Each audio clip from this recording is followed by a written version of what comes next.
digital est de retour. Je vous avais dit qu'on allait parler de digital. So, je suis allée voir quelqu'un qui va vous parler du digital et des opportunités qui peuvent en découler. Bon, période de pandémie, méthode pandémique. So, on a fait la vidéo en ligne, une réunion Zoom, et nous allons tout de suite aller voir ça. Et on revient. On y va. Donc, aujourd'hui, je suis là pour faire une autre vidéo. Wartal est là pour parler de digital. On ne va pas entrer dans le thème du digital direct comme ça, sans foncer, comme ça, sans donner une petite définition du digital, ce que c'est et où ça va nous mener.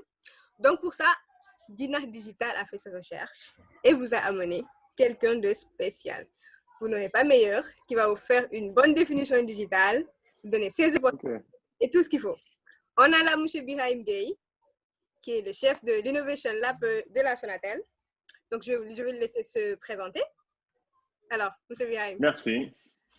Merci. Alors, Monsieur Birahim, ça fait bizarre. Donc, Birahim, je suis un informaticien. J'adore le développement, j'adore le digital. Et effectivement, depuis un certain nombre de temps, je suis chez Sonatel. Et je m'occupe actuellement d'initiatives d'innovation qui sont aussi très proches du digital. Donc, merci de me donner l'opportunité d'échanger avec ta communauté et peut-être de donner mon point de vue sur ce que peut être, on va dire, tout le buzz qu'il y a autour du terme digital. OK. Donc, M. Birahim, qu'est-ce que le digital pour vous, en fait? Alors, pour moi, déjà, ce n'est pas M. Birahim, sinon ça va stresser toute mon intervention. Je pense que le fond de la question, c'est comment cet adjectif-là est parvenu à s'imposer comme un nom et qu'on commence à parler du digital. Et souvent, très simplement, je pense que ça ne s'éloigne pas de sa définition de base qui tourne autour de la numérisation. Donc, dans le digital, il y a du numérique. On peut pas faire autrement. Mais la question de fond, c'est le numérique, c'est quelque chose qui existe depuis quand même un certain nombre d'années. Moi, j'ai eu la chance d'être pas de la génération digitale native, mais de la génération de transition. Donc, j'ai connu un monde sans Internet, sans interconnexion. J'ai fait mes études supérieures dans un monde qui commençait à connaître Internet. Et je pense que j'ai travaillé dans un monde qui ne fait qu'avec Internet. Donc, j'ai commencé comme développeur informatique, si je mets mes études à l'intérieur, peut-être dans les années 98-99. Il y avait du numérique parce que notre boulot, nous, on devait travailler à numériser les choses. Mais de ce temps-là, on ne parlait pas encore du digital. Par contre, la numérisation existait. Donc, c'était un adjectif et ça n'avait pas encore commencé, on va dire, à s'imposer comme un mot. D'accord? Donc, l'adjectif, lui, il est très simple. À chaque fois qu'on prend quelque chose de papier ou d'analogique ou quelque chose d'un support assez primitif, et qu'on le transforme en un support digital comme ordinateur et autres, on est en train de digitaliser. D'accord? Donc, ce mot, cet adjectif existe depuis longtemps. Bien avant le bug de l'an 2000, on parlait de numérisation. Ça, c'était connu. Mais il faut savoir que c'était connu que par une petite classe privilégiée d'entreprises. D'accord? Mais le grand public ne parlait pas encore du qualificatif digitalisation. D'accord? Et la subtilité, c'est de dire donc pourquoi aujourd'hui, partout, quand on parle du digital, et souvent on utilise le mot, le nom plus que le qualificatif, tout le monde nous comprend. Moi, je pense qu'au-delà du fait de passer du papier au numérique, on parle plus maintenant d'un contexte, d'accord? On parle d'un écosystème qui est créé et que personne ne peut, on va dire, nier. C'est le fait que ce processus-là, ben, il est présent partout. Le processus d'avoir des choses sous forme numérique s'est imposé à nous jusqu'à devenir un nom. Et maintenant, quand on a un nom, je pense qu'il est important, là je reviens à votre question, de le définir. Ce nom-là, on aura compris que c'est un contexte, mais comment est-ce qu'on peut le présenter, ce contexte-là? Alors très simplement, pour moi, et en toute humilité, le terme « le digital », c'est un abus de langage pour dire qu'on est dans un contexte très numérique. Et pour aller plus loin, ce contexte très numérique-là peut se synthétiser en la quasi-présence permanente d'outils digitaux qui tournent autour de ce que nous utilisons aujourd'hui, les réseaux sociaux. Ils sont présents plus que toute autre chose. Donc ça, le digital, on ne peut pas en parler si on ne parle pas de réseaux sociaux. La deuxième chose qui est très importante, c'est nos petits outils-là, les téléphones. Deuxième point important, dans le contexte numérique, ce qui fait que le numérique, le marché, on va dire le monde public en parle, c'est que le téléphone aussi est partout. Donc, le mobile est partout. Troisième chose aussi qui s'impose de plus en plus, c'est que les gens savent que leurs données sont analysées, sont scrutées, et de plus en plus, quand on parle d'intelligence artificielle, ça parle à des gens. Donc, l'intelligence artificielle, le big data est de plus en plus présent. Un autre point aussi du contexte digital, donc du contexte numérique, c'est que tout est service numérique, et tous ces services numériques-là, ou en anglais, on appelle as a service, se retournent dans un gros truc qu'on a choisi d'appeler nuage, cloud, peut-être parce que c'était poétique, mais le cloud aussi est présent partout, d'accord? Et j'aime bien revenir, on entend souvent parler du SMAC, parce que je pense que c'est un terme qui résume bien cela. J'ai dit d'abord que le terme digital, donc le mot digital s'est imposé parce que les réseaux sociaux sont partout. Le mobile est à portée de tout le monde. Quand je dis le mobile, c'est vraiment les smartphones. L'analytique est partout, on sait qu'on est scruté. Le cloud est présent. Et de plus en plus, les montres connectées sont là, les objets connectés sont là. Donc, ce qu'il faut retenir, c'est que le digital était plus avant un qualificatif quand il était un adjectif, hein, quand il était dans le monde des entreprises, dans les années 90, où on commençait vraiment, en tout cas en Afrique, à faire des choses, bien que dans les années 70, même, il y avait du numérique pour certains privilégiés.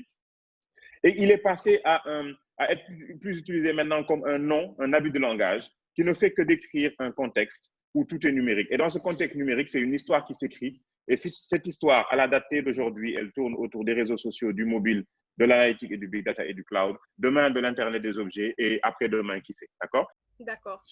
Donc vraiment pour vous, le digital est très important et a un nouveau sens dans notre monde en ce moment, en 2020. Tout à fait. Donc, quand je vous dis le digital, la traduction par excellence de la nouvelle intelligence, que vous inspire cette expression en fait? Alors, cette expression m'inspire beaucoup de choses. Déjà, le terme intelligence, hein, c'est un terme, je pense, assez fort parce que on va dire, dans ce qu'on a de plus important, ce qui nous fait nous appeler être humains, il y a l'intelligence. Donc, quand on commence à positionner le digital dans ce graal d'intelligence, c'est que le digital a pris un degré assez important. Mais alors, votre interpellation autour du digital comme nouvelle intelligence, d'expliquer un peu, finalement, pour moi, un cheminement qui nous amène à parler d'intelligence. Ce qu'il faut savoir d'abord, c'est que le digital, comme je l'ai dit, c'est un contexte. Et ce contexte-là, on va dire, c'est imposé de façon, on va dire, générale dans notre écosystème. Mais dans ce contexte-là, les gens se sont rendus compte que certains fonctionnements, certains modes de pensée pouvaient être fortement influencés par le contexte digital. Je donne un exemple très simple. L'exemple que je peux donner, c'est par exemple les réseaux sociaux, parce que c'est l'exemple qui parle à tout le monde. Aujourd'hui, j'aime bien dire que chaque personne est journaliste à sa façon, d'accord? Chaque personne peut, s'il le souhaite, être un média, ce qui n'était pas possible, d'accord? L'information était centralisée par certains médias. Aujourd'hui, l'information est un service qui est utilisable ou qui peut être déclenché par toute autre personne. Alors, ça a quoi comme impact? L'impact, c'est que l'influence a changé de camp. Et donc, si l'influence change de camp, le mode d'apprentissage et d'intelligence change de camp. Si je le ramène au monde de l'entreprise, l'entreprise décidait le plus souvent sur la base, on va dire, d'une certaine intelligence de ses experts. D'accord? Donc, les experts qui, après un certain nombre d'années d'expertise, pouvaient se permettre de donner des conseils et des consignes aux managers qui prenaient des décisions d'investissement, d'optimisation, etc. Aujourd'hui, on s'est rendu compte qu'avec le monde digital, avec le numérique, les entreprises ont un atout supplémentaire qui leur permet à temps réel de voir ce qui se passe dans leur écosystème. Aussi bien du point de vue de leurs clients, parce que le digital a fortement changé les relations avec les clients, ce qu'on appelle le customer experience, que la relation en interne autour des opérations, c'est-à-dire l'excellence opérationnelle. On voit de plus en plus de processus numérisés, et si on pense aux usines, par exemple, on voit de plus en plus d'IoT au niveau des usines. Donc, au-delà des avis d'experts qui servaient à prendre des décisions importantes, on se rend compte aujourd'hui qu'il y a une nouvelle intelligence qui tourne autour de tous ces outils digitaux, qui, remontés à la face des managers en temps réel, permet de prendre des décisions qui permettent de se différencier de la concurrence de façon importante. Et on commence même à parler de QI digital, c'est-à-dire quel est le coefficient intellectuel digital d'une entreprise. C'est-à-dire comment est-ce qu'une entreprise est capable d'utiliser cet atout qui est le digital pour se différencier de la concurrence. Et on le mesure. Hein. Bon, maintenant, je ne rentre pas dans les termes qui sont souvent utilisés par les SS2I pour faire du buzz, parce qu'il faut faire la part des choses. Mais ce qu'il faut savoir, c'est que ce contexte-là, que l'on aime appeler une révolution, j'espère qu'on aura le temps de revenir dessus, ben, ce contexte impose à ce que ces grandes entreprises se transforment pour pouvoir en tirer profit. Tout ça pour dire, et pour être court, il y a une chose très importante qu'il faut retenir et qui permettra peut-être de faire la distinction entre le digital en termes de mots et la numérisation qu'on connaissait avant, c'est le terme valeur. C'est-à-dire aujourd'hui, quand tu entends une entreprise, une start-up parler de digital, ça ne veut rien dire d'autre que de se poser la question à savoir comment je peux tirer de la valeur de cet écosystème qui est numérique. D'accord? Donc, quand on commence à parler du digital ou d'une entreprise qui fait sa transformation digitale, c'est une entreprise qui essaie de répondre à la question de dire comment je tire de la valeur de cet écosystème. Alors, c'est important de se poser cette question parce qu'avant, les entreprises étaient en avance par rapport à l'écosystème d'un point de vue numérisation. Je te donne un exemple très simple. Quand tu es en entreprise, avant, tu avais la chance d'avoir une connexion Internet plus stable qu'à la maison. Tu avais la chance d'avoir un ordinateur plus stable qu'à la maison. Tu avais la chance d'avoir une boîte email. Dans certaines entreprises, d'ailleurs, on te permettait ou pas d'avoir une boîte email. Donc, c'était un luxe. Aujourd'hui, l'écosystème, à partir de chez toi, tu es beaucoup plus à l'aise pour interagir qu'à l'entreprise. Le mail de l'entreprise t'étouffe. Tu préfères les réseaux sociaux. Les entreprises commencent à faire des réseaux sociaux d'entreprise. La connexion en entreprise, des fois, t'étouffe parce qu'il y a des contraintes de sécurité. Chez toi, tu es beaucoup plus libre, tu peux regarder des vidéos, etc. Donc, tu vois comment l'entreprise, en un certain temps, s'est fait dépasser par l'écosystème digital et finalement est un éternel rattrapage de ce retard-là. Mais ce rattrapage-là, c'est juste comment répondre à la question de dire, il y a un écosystème qui s'est créé. Derrière cet écosystème, il y a de la valeur. Comment je capte la valeur? Un dernier point, si tu me le permets, pour insister sur le terme valeur. Alors, la valeur est très importante dans ce qu'on appelle digital. Et je reviens sur ce que j'ai dit. Il n'y a pas de digitalisation sans capture de valeur. D'accord? Aujourd'hui, si l'on essaie, et ça c'est valable pour les startups comme pour les grandes entreprises, si l'on essaie de numériser en amputant la création de valeur, on ne fait rien d'autre que faire du numérique des années 90. Je vais donner un exemple de définition très simple. Quand vous prenez la définition du big data que j'aime bien, on parle des V, les 3 V, variété, vélocité et même 4. Il y a un V important, c'est quoi? C'est la valeur. Et si vous vous souvenez de ma définition de tout à l'heure, l'analytique, le big data a une part importante sur le digital. Donc, premier terme de valeur. Un autre point sur la valeur, pour être simple, le cloud. Le cloud, c'est quoi? C'est quand on a des services numériques, on va dire, on crée des services numériques. Donc, on a du as a service. Mais un service, c'est quoi? C'est je veux la valeur et je ne veux pas la complexité. On revient sur la valeur encore. Donc, ce qu'il faut comprendre, c'est qu'aujourd'hui, la bataille de toutes les entreprises, de toutes les startups comme vous, de tous les êtres humains, c'est comment je peux tirer de la valeur de cet écosystème-là. Dernier point, je suis très bavard, comme d'habitude. Oui. Le dernier point, on peut se poser la question de savoir comment des personnes lambda comme vous et moi peuvent tirer profit du digital. On va utiliser la même définition. Le digital, c'est comment je capture de la valeur à partir d'un écosystème numérique. Donc, comment vous et moi, en tant que personne lambda, pouvons-nous capturer de la valeur à partir de cet écosystème? Il y a plusieurs valeurs. On peut s'amuser, c'est de la valeur. On peut échanger comme ça, c'est de la valeur. On peut s'éduquer, les paradigmes d'éducation avec tout ce qui est MOOC, donc les cours en ligne, etc. Quand je vois qu'aujourd'hui, assis chez toi, tu peux regarder un cours de Stanford, qui est une des universités les plus chères et les plus remarquables des États-Unis, c'est qu'il y a de la valeur à capturer. Donc, autour du digital, si on comprend la définition qu'il faut tirer de la valeur de l'écosystème, on a tout compris. D'accord? Et donc, il y a un enjeu fort, aussi bien pour les êtres humains, pour les entreprises, pour les petites et moyennes entreprises, pour les startups, j'espère qu'on aura l'occasion de revenir sur ça aussi, de capturer cette valeur digitale-là. Parce que si on ne comprend pas qu'on est en train d'essayer de capturer une valeur autour de quelque chose, on risque juste de faire du théâtre, de créer des sites pour les créer, de créer on va dire des chaînes pour les créer YouTube, de créer des adresses Facebook pour les créer, etc. Pensons valeur et pensons contexte numérique. Voilà. Bah, j'allais vous poser la question à savoir qu'est-ce qui rend le digital spécial, mais je vois que vous avez déjà répondu à la question, en fait. Ou si vous avez... Oui, effectivement. Oui, en fait, le digital, ce qui le rend spécial, c'est plusieurs choses. Donc, on a bien compris que le digital, ce n'est plus le qualificatif de numérisation, mais c'est le contexte, le non digital. Ce qui le rend spécial, c'est que tout le monde est d'accord aujourd'hui qu'il a créé une révolution. D'accord? Et ce qu'il faut dire, c'est même mieux. Il a créé une disruption, une rupture. Parce que si on dit qu'il y a une transformation, on a l'impression que, bon, tu sais, une transformation, c'est toujours lent, etc. Non, le digital a créé une rupture. Et quand on dit rupture, on se rend compte que c'est violent. Pourquoi ça doit être violent? Pour plusieurs raisons. L'une des raisons que je souhaiterais partager, c'est ce que je vois souvent en entreprise. C'est finalement dû au fait que les médias s'emparent des mots digitaux. Et quand les médias s'emparent d'une chose, tout le monde en parle. Personne définit cette chose et tout le monde a sa compréhension. Et vous savez, la résultante, c'est quoi? C'est que souvent, on pense que c'est facile. Je donne l'exemple que je connais bien, le big data.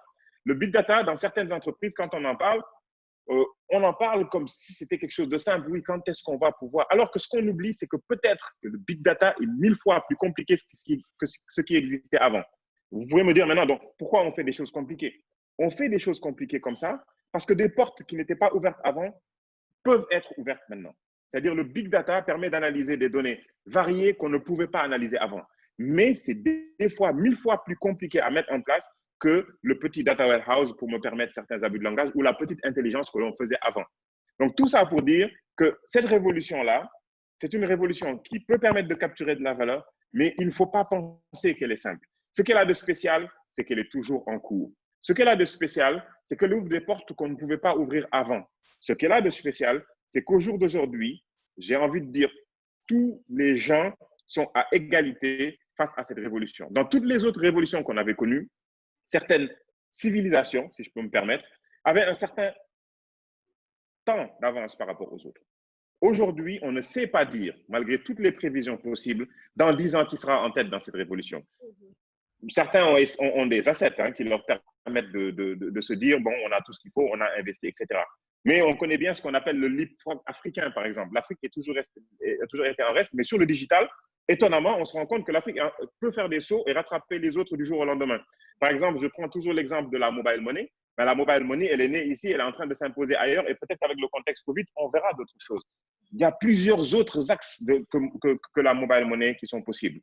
Autre point très important qui font que cette digitalisation, ce contexte digital est assez spécial pour qu'on en parle, c'est qu'on a la certitude aujourd'hui qu'avec cet écosystème, les cartes mondiales sont redistribuées. Aujourd'hui, toutes les grandes entreprises qui longtemps ont eu des certitudes d'être les premiers ont peur d'un jeune qui se retrouve dans un garage, comme le disait Bill Gates, en train de développer le prochain réseau social. C'est pour ça que vous voyez des entreprises comme Google qui se permettent d'acheter toutes les petites PME qui tournent ou PMI, qui sont très voraces parce que c'est juste par crainte. Et donc, cet écosystème-là ouvre des portes qui n'étaient pas ouvertes. Toi, Dinar Digital ou BT, je ne sais pas comment je vais t'appeler, tu as la possibilité aujourd'hui de changer des milliers de choses. La relation de la concurrence qui était avant symétrique, c'est-à-dire les grands regarder les grands, ce paradigme est changé par le digital. Aujourd'hui, la concurrence, elle est devenue asymétrique. C'est-à-dire les grands ont peur des petits. D'accord? Et les petits se permettent de titiller les grands. Ça, on n'osait pas le faire. Je veux dire, un General Electric ou etc., General Motors, je ne sais pas comment on les appelle, mais ça ne pouvait pas se faire titiller comme ça. Aujourd'hui, tu es capable, toi, d'influencer un directeur ou un PDG du CAC 40. Pourquoi? Avec juste un tweet. Donc, tu vois comment ces paradigmes ont été changés. Ben, cette révolution-là, elle a changé beaucoup de choses et je pense que ça nous a retourné à notre humilité de savoir, on ne sait pas ce que demain donnera, donc on y va sûrement. D'accord? Et c'est en cela que c'est important. C'est que c'est une révolution. Et deux, on ne sait pas ce que ça donnera demain. Et trois, elle est toujours en cours. Pour ne pas trop fatiguer notre invité, on va s'arrêter là pour aujourd'hui. Et après, je vous remets la suite. Bon, si vous êtes gentil, je vous mets ça plus vite. Mais sinon, 2 semaines après. Bye bye!